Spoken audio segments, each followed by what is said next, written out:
बिस्मिल्लाहिर्रहमानिर्रहीम अस्सलाम वालेकुम। मैं जलील खान कुलाची, आप मेरे यूट्यूब चैनल देख रहे हैं। हुज़ूर वाला आज की वीडियो में दो तीन चीज़ें इंतहाई अहम है पाकिस्तान के सियासी मंजरनामे में, उसके ऊपर डिस्कस करेंगे। एक तो पाकिस्तान तहरीक इंसाफ और परवेज़ खटक आपस में आमने सामने आ चुके हैं।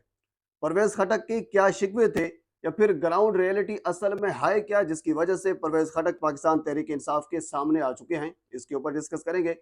और इसके अलावा बलूचिस्तान की जेल से 17 हाई प्रोफाइल मुजरिम रिहाई पा चुके हैं।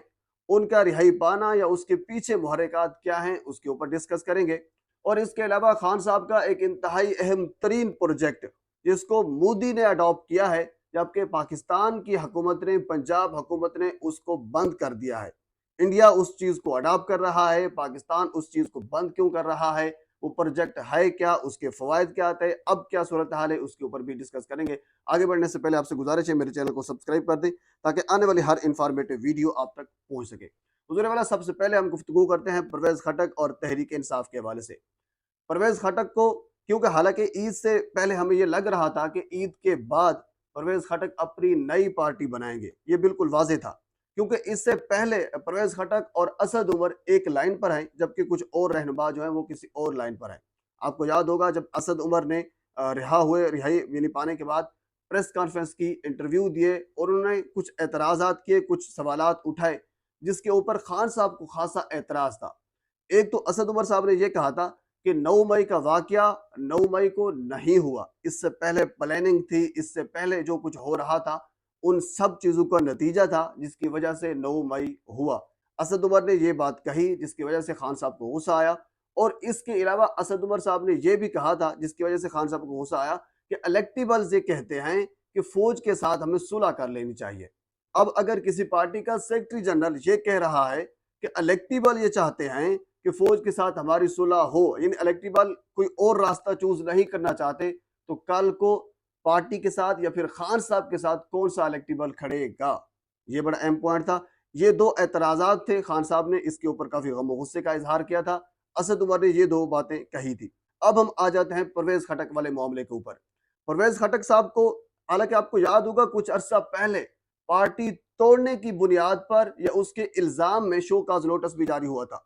उसके जवाब में परवेज खटक साहब ने यह कहा था कि आप होते कौन हैं कि मैं आपके शो काज नोटिस का यानी जवाब दूं? मैं कोई सरकारी मुलाजिम हूं, मैं शो काज नोटिस का जवाब दूं?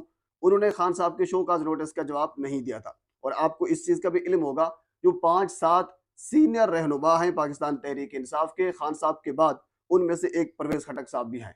बहरहाल तहरीक इंसाफ की जानब से जो परवेज खटक साहब को रद्द अमल मिला है वो इंतहाई सख्त है। रद्द अमल ये मिला है, उन्होंने कहा है कि आप बेबुनियाद इल्जाम लगा रहे हैं 9 मई के वाकये को लेकर, यानी 9 मई को वाकये की बुनियाद बनाकर आप खान साहब के ऊपर बेबुनियाद इल्जाम लगा रहे हैं। यह तहरीक इंसाफ ने नोटिस जारी किया है, ये रद्द अमल दिया है। और इस कदर बाकी बहुत सी चीजें, यानी उसका मेन पॉइंट यही था कि आप झूठे हैं, आप बेबुनियाद इल्जाम लगा रहे हैं। ये कौन कह रहा है? तहरीक इंसाफ कह रही है परवेज खटक को। आप सादे अल्फाज में यूं भी कह सकते हैं कि तहरीक इंसाफ ने परवेज खटक को अपनी पार्टी से निकाल दिया है, क्योंकि उस रद्द अमल में यह भी जिक्र किया गया है कि अगर आप पार्टी का ओहदा रखना चाहते हैं तो फिर आपको पार्टी के जो असूल ज़वाबित हैं उनके मुताबिक चलना होगा।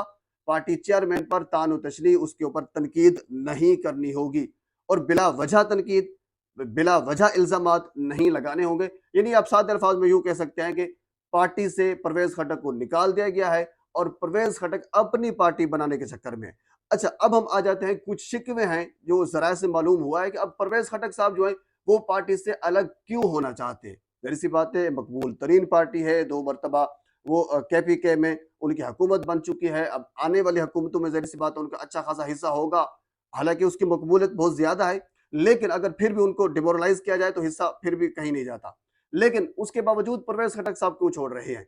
अब इसके पीछे 2-3 वजूहात हैं। कुछ लोग ये कह रहे हैं, कुछ जराए ये कह रहे हैं कि परवेज खटक साहब के शिकवे हैं। वो शिकवे ये हैं, वो ये कहते हैं कि पिछले चंद यानी 5-6 माह में, खसूसन 9 मई के वाकयात के बाद कुछ 4-5 माह पहले की अगर बात की जाए, तो खान साहब कोई भी मुशावरत करते तो उस मुशावरत में परवेज खटक साहब को शामिल नहीं करते, यानी कुछ और लोग उसमें शामिल होते। यानी इसमें मुराद सईद साहब होते, आजम सवाती होते, उसमें फवाद चौधरी साहब होते। उस मुशावरत में असद उमर, उस मुशावरत में और परवेज खटक साहब यानी ये 2 लोग जो है उसमें शामिल नहीं होते, जिसकी वजह से इन लोगों को शिकवा था। ये तो है शिकवा। अब असल में ग्राउंड रियलिटी भी कुछ हमारे सीनियर तज्ज़ियाकार बता रहे हैं कि ग्राउंड रियलिटी भी है, जिसकी वजह से परवेज खटक पाकिस्तान तहरीक इंसाफ को छोड़ के जा रहे हैं। ग्राउंड रियलिटी ये है क्योंकि परवेज खटक वज़ीर दिफा रह चुके हैं। उनको पता है कि फौज ने, एस्टेब्लिशमेंट ने खान साहब के ऊपर कांटा लगा दिया है। अब इसको हुकूमत में आने का कोई चांस नहीं है। इसके साथ जो बंदा खड़ा होगा वो सख्तियां बर्दाश्त करेगा, कोई उसके ऊपर आने वाला वक्त जो है वो अच्छा नहीं होगा। तो लिहाजा बेहतर है कि खान साहब से एक साइड पर हो जाएं, इनसे निकल जाएं, बात खत्म हो जाएगी। ये है असल में ग्राउंड रियलिटी। शिकवे भी हैं, ग्राउंड रियलिटी भी है, आपके सामने मैंने रख दिया है। अब हम थोड़ा सा आगे चलते हैं। गुजरे वाला 17 हाई प्रोफाइल मुजरिम बलूचिस्तान की जेल से रिहाई पा गए हैं। सिर्फ यही कहा गया है कि 17 हाई प्रोफाइल, उनके नाम नहीं बताए गए। अब आपको मैं थोड़े से डार्ट जो है वो कनेक्ट करके दिखा देता हूँ। खान साहब ने एक दो दिन पहले, आपको याद होगा, उन्होंने अपने खिताब में ये कहा था कि बलूचिस्तान में पेशी के वक्त, जब मैं पेशी के लिए बलूचिस्तान में जाऊंगा, क्योंकि आपको ये भी पता होगा कि खान साहब के ऊपर मुकदमा दर्ज है वकील कत्ल केस का, तो खान साहब ने ज़ाहिर सी बात है बलूचिस्तान में जाना है पेशी के लिए। और खान साहब ने इस चीज़ का इजहार किया है कि मैं बलूचिस्तान में जाऊंगा पेशी के लिए, तो मुझे अपनी जान से खतरा है, मुझे ये खतरा है कि कत्ल किया जा सकता है बलूचिस्तान में।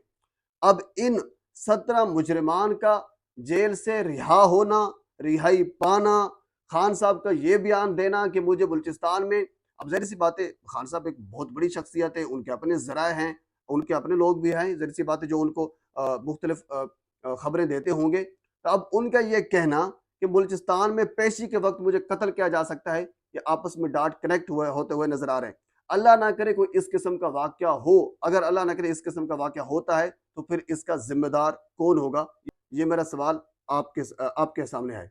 अच्छा, अब हम आ जाते हैं एक और चीज के ऊपर। मोदी साहब ने एक बड़ा प्रोजेक्ट खान साहब का बनाया हुआ उसको अडॉप्ट कर लिया है, वो है सेहत कार्ड। आपको ये भी पता होगा कि कल आमिर मीर ने और जो हमारे हेल्थ मिनिस्टर हैं जावेद अकरम साहब, उन्होंने प्रेस कॉन्फ्रेंस की है। और उस प्रेस कॉन्फ्रेंस में, अच्छा पहले तो आमिर मीर का मेरे ख्याल में कोई तुक ही नहीं बनता, यानी इस किस्म की लूज टॉक करना, घटिया किस्म की गुफ्तगू करना कि टेरियान के अब्बा ने ये किया था। नवाज शरीफ का प्रोजेक्ट था 2014 का, उसके बाद फिर टेरियान के अब्बा आ गए, यानी इस किस्म की गुफ्तगू। आप अगर तनकीद भी करते हैं आमिर मीर साहब, तो अपने लेवल के बंदे के साथ करें ना। आपका क्या तुक बनता है कि आप खान साहब के ऊपर तनकीद करें? आप किसी अरे गहरे के साथ उसको मत्था लगाएं, ताकि आपका जोर तोड़ तो हो ना। अब आप ये समझे कि खान साहब आपको रिस्पॉन्स करेगा या आपका कद काट इस किस्म की गुफ्तगू करने से ऊपर जाएगा, तो ये आपकी गलत फहमी है। बहरहाल पंजाब हुकूमत ने सेहत कार्ड जुजवी तौर पर जो है वो बंद कर दिया। अब कुछ लोगों के लिए खुला होगा, कुछ लोगों के लिए बंद होगा। उसमें यह कहा गया है कि जो बेनजीर इनकम सपोर्ट प्रोग्राम के जो अहल लोग हैं वो सेहत कार्ड के लिए अहल होंगे, और आटा तकसीम जो किया गया था उसमें जो लोग अहल हैं उनके लिए सेहत कार्ड अहल होगा। आपको ये पता होना चाहिए कि पाकिस्तानी कौम तकरीबन 95% जो है वो अहलियत रखती है सेहत कार्ड की।